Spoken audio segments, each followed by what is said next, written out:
푸틴 러시아 대통령이 오늘 저녁 평양에 도착해서 1박 2일간의 방북 일정에 들어갑니다. 이번 방북의 의미부터 한반도 전략까지 김대영 한국국가전략연구원 연구위원과 자세히 이야기 나눠보겠습니다. 어서 오십시오. 안녕하십니까. 네, 어서 오십시오. 자, 지금 이제 러시아 푸틴 대통령이 북한을 방문한 것으로 이제 공식적으로 확인이 된 상황인데 2000년 7월 이후에 지금 북한을 방문하는 거 24년 만이거든요. 이번 방북이 성사된 계기부터 일단 짚어주실까요? 가장 큰 핵심은 지금 그 러시아 우크라이나 전쟁이 예. 러시아가 원하는 방향으로 흘러가지 않기 때문에 다급하게 좀 북한을 찾은 것 같습니다. 예. 그러니까 최근 러우전 전황을 보면 예. 지난해 연말부터 올 초까지는 러시아가 공세를 벌이면서 약간 이제 주도적 입장으로 가고 있었는데 네. 미 의회에서 우크라이나에 대한 그 여러 군사 지원과 관련된 특히 예산과 관련된 부분에 의해서 이제 통과가 되면서 네. 지금 입장이 사실 이제 반대가 돼 버렸습니다. 우크라이나가 오히려 전 전선에서 좀 공세적인 입장이고 러시아는 좀 이렇게 수세적인 입장으로 좀 몰리고 있거든요. 그렇기 때문에 이거를 이제 한 번에 뒤집으려면 결론적으로 북한이 더 많은 무기를 러시아에 제공을 해야 예. 러시아가 지금 러우전을 좀 유리한 입장으로 끌고 갈 수 있는데 그런 것 때문에 아마 이번에 좀 방북을 결정하지 않았나 이렇게 보고 있습니다. 네. 네. 우크라이나 전쟁이 장기화되는 상황에서 예. 열세를 보이고 있다 보니 조금은 다급한 마음에서 찾지 않았을까라고 분석을 해주셨는데 예. 그렇다면 이 두 사람이 만났을 때 어떤 의제로 좀 이야기를 나누게 될까요? 사실은 좀 우려되는 부분이긴 한데 예. 이 러시아 우크라이나 전쟁 때문에 전 세계적으로 사실 신냉전 모드입니다 지금. 예. 그러니까 지금 과거로 다시 회귀하고 있는 거죠.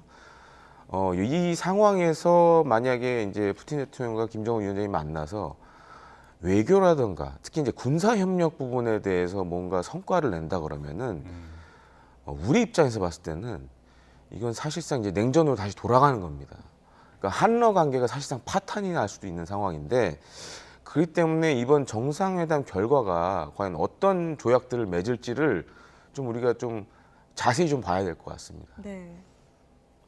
네. 자, 사실 지금 이제 북한이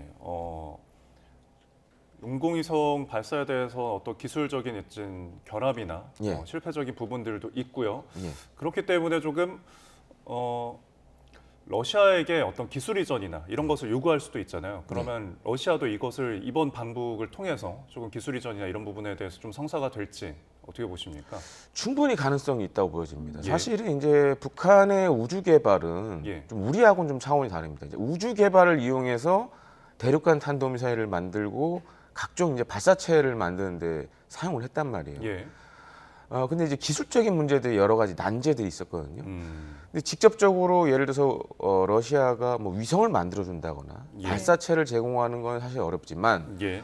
지금 북한이 갖고 있는 여러 가지 기술적인 문제들을 러시아 기술자들이 와서 이런 것들을 풀어준다 그러면은 생각보다 빨리 그 대륙간 탄도미사일 같은 경우에는 지금 북한이 어떤 문제가 있냐면 대기권 재진입할 때 예. 재진입에 종종 실패하는 경우가 많았습니다. 예. 근데 러시아 같은 경우에는 항공 우주 기술에 있어서는 거의 미국과 쌍벽을 이룰 만큼 특히 대륙간 탄도미사일은 오히려 어떤 부분에서 이제 미국을 앞설 정도로 기술력을 갖고 있는 나라이기 때문에 그런 부분에서 만약에 북한의 기술 지원, 특히 러시아 기술자들이 가서 몇몇 그 노하우들을 전수만 해줘도 단순간에 이런 이제 그 ICBM 같은 경우에는 기술적 진전을 이룰 수 있다라는 거죠. 그 다음에 예. 정찰 위성도 사실 이제 여러 가지 기술적인 문제로 좀 계속 실패하고 있는데 네. 예. 이런 것들도 도와줄 수 있다라는 거죠. 그러면은 어. 사실 우리 입장에서는 굉장히 난감한 상황이 되는 거고 특히 예. 이제 미국 같은 경우에는 대륙간 탄도미사일의 직접적인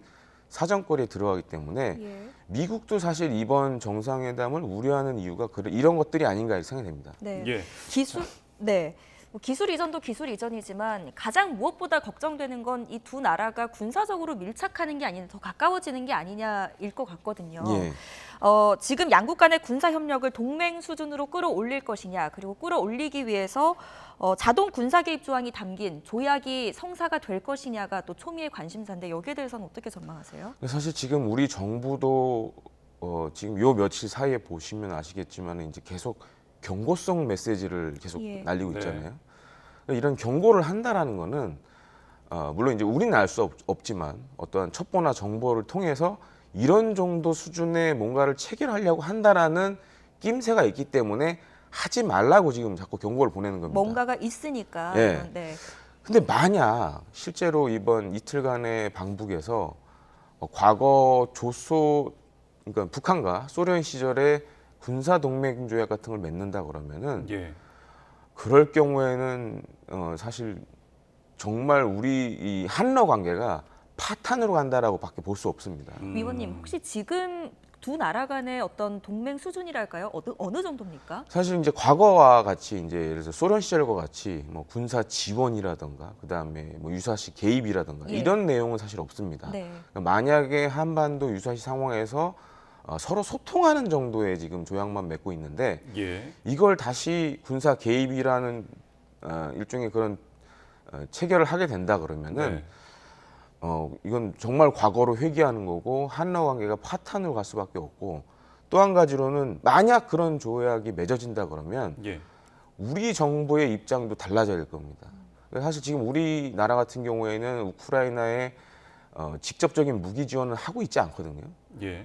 예를 들어서 이제 폴란드에 우리가 대규모 K방산 수출을 했고 어떻게 보면 폴란드가 그런 한국의 무기를 구입하고 그게 배치되면서 자국이 갖고 있던 무기를 우크라이나에 전달하는 방식으로 지금 폴란드가 군사 지원하고 있는데 네. 예. 그러니까 어떻게 보면 간접 지원이라는 얘기도 있는데 네. 만약 북한과 러시아가 그런 과거와 같은 조약으로 체결을 한다 그러면 이제 우리 정부도 우크라이나에 대한 직접적인 무기 지원도 이제 검토를 해야 될 상황이다라고 이렇게 보여집니다. 네. 근데 방금 언급하신 것 중에 우리나라는 지금 우크라이나에 어떤 무기를 지원하고 있지는 않지 않습니까? 예. 네. 그런데 그거에 대해서 러시아 측에서는 또 약간 우호적인 메시지를 내놨던데요. 물론 이제 지금까지는 그랬지만 예. 이번 정상회담에서 군사적인 부분에서 북러가 과거와 달리 진일보된 뭔가 성과물이 나온다 그러면 예. 이제 우리 정부도 더 이상 이 우크라이나전을 그래서 약간 중립적인 입장에서 벗어날 필요가 있죠. 어떻게 보면 이걸 가지고 러시아를 더 압박할 수 있는 수단이 될 수도 있기도 하고요. 예. 방금 이제 북한과 러시아의 관계에 대해서 이제 좀 짚어주셨는데 결국에는 이제 61년에 동맹 관계였다가 조소 동맹이 이제 이후에 해체가 되고 그리고 2000년에 들어서 우호설린 협조 조약을 신조약을 체결을 했잖아요. 예. 지금 그 상태에 머물러 있는 상태인 거죠. 예, 그렇습니다. 예, 두 나라의 관계는 그런데 이번에 어젯밤에 이제 러시아 통신에 따르면은 포괄적 전략 동반자 협정을 준비한다라는 게 이제 통신에서 전해졌는데 그럼 이번에 이 단계로 이제 동반자 관계로 격상이 되면은 또 어떤 우려스러운 점이 있을까요? 그러니까 지금 동맹의 관계로 다시 간다라는 거거든요. 그러니까 북한이라는 나라는 잘 보시면 아시겠지만은 예. 사실 북한을 만든 건 소련이거든요. 예. 지금의 러시아고. 그러니까 이제 김정은 위원장 입장에서는 푸틴을 평양으로 온다라는 거는 어떻게 보면 이제 북한 인민들에게 과거 그 할아버지라고 할 수 있는 네. 예. 김일성의 이미지를 다시 한번 이렇게 보여주겠다라는 의미도 내포하고 있고 네. 또 한 가지로는 북러 관계가 이렇게 진전이 된다는 거는 북중 관계가 사실 안 좋다는 겁니다. 이게 그러니까 우리는 북중러로 자꾸 묶어서 얘기를 하지만 예. 북한은 사실 중국과 과거의 그런 외교사를 보면 자기네 이익에 따라서 중국에 붙기도 하고 러시아에 네. 붙기도 하면서 최대한 자신들의 이익을 끌어낸 적이 있거든요. 그런 걸 감안했을 때 예. 당분간은 뭐 그게 어느 기간이 될지 모르겠지만 네. 북러 관계가 거의 이제 과거 북한과 소련 관계 이상으로 갈 수도 있다라는 것을 좀 내포하고 있습니다. 네. 예. 그렇다면 연구위원님, 예. 이번 두 사람의 만남을 중국은 어떤 입장으로 좀 보고 있을까요? 사실 좋게는 보지 않을 걸로 보여집니다. 이제 불편한 상당히 상황이고 특히 지금 베이징의 일종의 이제 생각은 예. 북한과 러시아가 가까워지는 거에 대해서 상당히 좀 불만이 많죠. 예. 왜냐하면은 이제 과거 사례들을 보면 북한과 러시아가 어떻게 보면 중국을 좀 이렇게 좀 나쁘게 봤던 것들도 있었고 그렇기 때문에 지금 베이징 특히 이제 시진핑 주석 입장에서는 이 상황이 그리 이렇게 달가운 상황은 아닐 거라고 이렇게 보여집니다. 지금 이제 공교롭게도 오늘 서울에서는 이제 중국에서 이제 또 외교 안보 대화, 서울에서 한중 외교 안보 대화가 이뤄지고 있지 않습니까? 지금 이게 결국에는 북한과 러시아 그리고 한국과 중국 이렇게 밀착하는 것이 대비가 되면서 네. 어찌 보면은 북중러의 어떤 삼각 이해관계가 다른 측면에 좀 부각되는 건 아닐까요? 그렇다고 할 수 있겠습니다. 그 참 아이러니한데 예, 지금 사실 이제 푸틴이 방북을 하는데 한중이 지금 외교안보 대화를 한다. 예, 예. 이것 자체가 사실 북중러라는 그런 기본적인 틀이 깨졌다라는 걸 보여주고 있거든요. 다만 이제 사실 그동안 이제 중국이 우리 정부와 대화에 좀 소극적이었던 이유가 사실 우리는 이제 지금 한미일 동맹을 굉장히 강화하고 있는데 네, 중국 입장에서는 사실 이 한미일 동맹도 그렇게 좋은 건 아닙니다. 이제 상당히 불편하게 보는 시각 중에 하나인데 네. 그럼에도 불구하고 한국과 외교 안보 대화를 하겠다라는 거는 그만큼 사실 지금 북러 간의 밀착이 중국의 입장에서 봤을 때는 자신들의 이익에는 좀 반하는 행동으로 좀 보여지고 있다라고 이렇게 생각이 됩니다. 네. 예. 저희가 우려되는 얘기만 해서요. 또 일각에서는 이번 만남이 보여주기식 만남에 그칠 것이다. 이런 해석도 있던데 어떻게 좀 보셔요? 지금 사실 근데 우리나라 말고 예. 뭐 나토라든가 미국도 이번 정상회담을 굉장히 우려하거든요. 그래서 보여주기식은 아닌 것 같고 또한 이제 주목해야 될 게 우리 정부가 계속 러시아에 경고성 메시지를 보내고 있지 않습니까? 예. 예. 그럼 그렇다면은 이거는 단순 보여주기식은 아니라는 거죠. 어떤 실질적인 성과가 있을 것이다, 예. 분명. 예. 예를 들어서 지금 뭐 러시아가 할 수 있는 게 뭐 기술 이전도 있지만은 우주와 관련돼서 협력을 하겠다. 예. 예를 들어 이제 북한이 원하는 것 중에 하나가 아무래도 예를 들어서 북한 뭐 우주 조종사가 러시아의 우주선을 타고 지구 궤도 밖으로 나간다거나 이런 것들도 고려해 볼 수 있거든요. 만약 그렇게 된다라면은 이거는 사실 이전과는 완전히 다른 얘기가 되는 거죠. 네. 예. 그래서 그런 부분에서 상당히 우려가 되고 있습니다. 예. 근데 어쨌든 한국도 저희 또한 러시아의 당사국이지 않습니까? 주요 예. 당사국이고 지금 무역 파트너로서도 교류는 계속 하고 있던 상황이고 예. 그렇기 때문에 아까 이제 연장된 질문으로서 지금 북한의 요구를 다 들어주기에는 그런 관계를 고려하면은 좀 러시아 측의 입장에서도 부담스럽지 않을까 싶은데 지금 푸틴 대통령이 지난 5일이었죠. 주요 통신사 대표들을 만나서 어떤 한국과 관련해서 유화책적인 메시지를 내놓기도 했거든요. 그럼 이런 부분들도 두 사람의 만남에 좀 고려가 되지 않을지. 그래서 사실 그 군사적인 과거 이제 북한과 소련과의 관계로 회귀하기보다는 예, 이제 경제적인 관점에서 봤을 때는 사실 북한보다는 우리나라가 러시아 입장에서는 더 중요하거든요. 예, 근데 사실 우려가 되는 거는 지금 러시아는 경제적인 상황을 따질 때가 아니고 또 한 가지로는 여러 가지 지금 이제 러시아 우크라이나 전쟁에서 제재 조치들이 다 국제적인 제재를 받고 있기 때문에 예, 과거 같이 한국과 러시아가 경제적으로 단계가 업그레이드될 가능성은 굉장히 희박한 상황입니다. 예. 그러면은 그 우크라이나 전쟁이 이제 만약에 종결이 되면은 예. 지금 이제 북한과 우리나라의 거리두기가 러시아가 두는 그 거리가 좀 균형이 달라질 수도 있는 건 아닙니까? 어떻게 보시나요? 일부에서는 그런 말씀들을 하시는데 예. 러시아 우크라이나 전쟁이 끝나면은 아마 두 가지 방향을 볼 수가 있겠습니다. 예. 정말 이제 전쟁 이전으로 회귀를 하느냐, 어. 아니면 정말 신냉전이 더 가속화되느냐, 예. 그러니까 블록화가 가속화되는 거죠. 이제 뭐 냉전 시절에 이제 철의 장막이라고 할 만큼 그런 블록들이 형성이 돼 있었지만 어쩌면 러시아 우크라이나 전쟁이 끝나고 나면 이게 더 심화될 가능성도 있습니다. 그렇게 되면 한러 관계는 사실상 최소한의 외교 관계밖에 갈 수밖에 없습니다.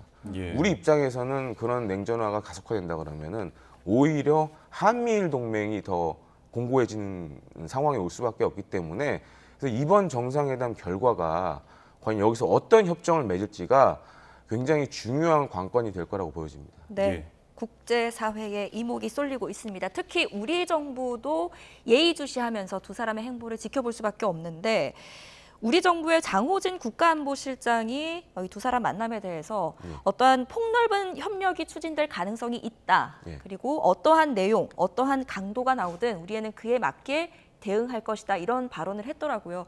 만약에 두 사람이 만나서 어떠한 어떤 그 합의를 도출했다고 했을 때 우리 정부는 어떻게 좀 대응을 할 수가 있을까요? 뭐 여러 가지 카드가 있을 겁니다. 예. 그러니까 지금은 사실 국제사회의 기조에 따라서 우리가 대러 제재에 참가를 하고 있지만 예. 그거 이상으로 좀 더 적극적으로 대러 제재에 참가할 수도 있고 어떤 방식이 있을까요? 예를 들어서 적극적이라면? 지금 경제적인 부분에서 지금 전 세계적으로 러시아에 대한 제재가 심하거든요. 예. 근데 우리는 어떻게 보면 아직까지는 대러 관계를 좀 생각을 해서 적극적으로 임하지는 않고 있습니다. 그러니까 수위를 조절해 가면서 지금 하고 있는데 이렇게 되면은 유럽이나 미국 수준의 대러 제재에 동참할 수밖에 없고 또 한 가지는 제가 앞서 말씀드렸지만은 이제는 만약에 그 북한과 러시아 간의 군사적인 조약이라든가 이런 것들이 맺어진다 그러면 뭐 아주 심각한 상황은 이제 과거와 같이 군사적 개입까지 들어간다 그러면 이제는 우리도 우크라이나에 대한 직접적인 무기 지원에 나서야겠죠. 예. 그러니까 그거는 사실상 우리 정부가 결과에 따라서 이번 이제 그 푸틴 대통령의 방러 결과에 따라서 마지막으로 강력하게 쓸 수 있는 카드가 되지 않을까 이렇게 보여집니다. 예, 알겠습니다. 자, 그리고 이제 추가적으로 북한이 지금 DMZ 비무장지대 안에 예. 장벽을 설치하고 있다는 그 소식이 전해지고 있거든요. 예. 지금 이거는 어떻게 해석을 할 수 있을까요? 군 발표를 보면 사실 처음에는 무슨 베를린 장벽처럼 아, 예. 뭐 전 DMZ 전 구역에 장벽을 설치하는 걸로 이렇게 보여졌는데 군 발표를 보면 실제로 그렇지는 않고 일종의 이제 과거에 보면은 우리 군도 있었고 예. 지금도 북한군도 있지만 일종의 이제 대전차 방벽이라서 예. 아, 전차가 좀 기동하기 어렵게 만드는 그런 장벽들이 지금도 존재를 하고 있는데 예. 물론 이제 우리나라 같은 경우에는 경기 북부 지역이나 강원도 지역에 뭐 개발을 하면서 네. 일부 이제 해체를 하기도 했습니다. 근데 이제 북한은 사실 이제 그런 비슷한 구조물을 다시 만들고 있거든요. 예. 이게 어떻게 보면 지금 최근 김정은 위원장이 사실 이제 그런 남북 대화라든가 뭐 통일이라든가 이런 거를 하지 말라라고 지금 계속 하고 있거든요. 그러니까 네. 두 국가 지금 전략으로 가고 있는데 그런 것의 하나로 일종의 다른 나라의 일종의 국경선 마냥 방벽을 또 하나 만들려고 하는 게 아닌가 이렇게 보여지기도 합니다. 네. 예. 북한의 속내, 그 러시아의 속내는 뚜껑을 열어봐야 알 것 같습니다. 예. 지금 최근 뭐 오물풍선이라든지 예. 어떤 대남 도발이 계속 있지 않았습니까? 근데 이제 푸틴의 방북을 앞두고 조금은 좀 잠잠한 모습인데 예. 이후에 이 두 사람이 만난 이후에 뭔가 추가 도발이 있을 수도 있다 이런 전망이 나오던데 어떻게 전망하세요? 지금은 사실 이제 푸틴 방북에 북한이 집중하다 보니까 네. 방북하고 있는데 또 시끄러워지면- 안팎으로 또 예. 시끄러워지면 사실 방북에 또 찬물을 끼얹을 수 있으니까 잠시 지금 소강 상태로 가고 있는데 사실 이제 8월이나 7월, 8월이 되면 예. 또 한미 간의 연합 연습이 또 예정돼요. 예정이 돼 예. 있습니다. 그렇기 때문에 북한도 그에 걸맞게 뭔가 자신들이 지금 개발 중이거나 혹은 배치 중인 예. 뭐 대구경 다연장 로켓포라든가 아니면 전술 미사일 같은 것들을 또 시험 발사나 또 사격을 하면서 그런 한미 연합 연습에 또 대응하는 성격의 뭔가 도발을 또 준비하고 있을 가능성도 충분히 높고요. 예. 또한 이제 향후에 예를 들어서 우리 민간 단체가 또 예를 들어서 대북 전단 날린다 그러면 오물풍선을 또 보낼 수도 있죠. 예. 사실 북한 입장에서는 이번에 새로 나온 이 오물풍선이 나름 그래도 성과를 봤다라고 좀 생각을 하는 것 같습니다. 예. 특히 이제 우리 국민들 입장에서 봤을 때는 굉장히 좀 불쾌하고 짜증나게 만드는 이 그렇죠. 사건이었거든요. 예. 예. 근데 이제 과거에 그 예를 들어서 직접적인 무력 도발보다 이런 비물리적 도발로 인해서 오히려 우리 국민으로 하여금 그럼 우리도 하나도 이거 대북 전단 안 보내면 이런 일이 안 생기지 않을까 일종의 남남 갈등을 사실 일으키고 있거든요. 이런 것들에 사실 북한도 주목을 하고 있고 그래서 향후에도 만약에 똑같은 일이 벌어진다 그러면 다시 이 카드를 사용할 가능성이 굉장히 높다고 보여집니다. 네, 알겠습니다. 자, 지금까지 푸틴 러시아 대통령의 방북과 관련해서 김대영 한국국가전략연구원 연구위원과 함께 이야기 나눠봤습니다. 고맙습니다. 감사합니다. 잘 들었습니다.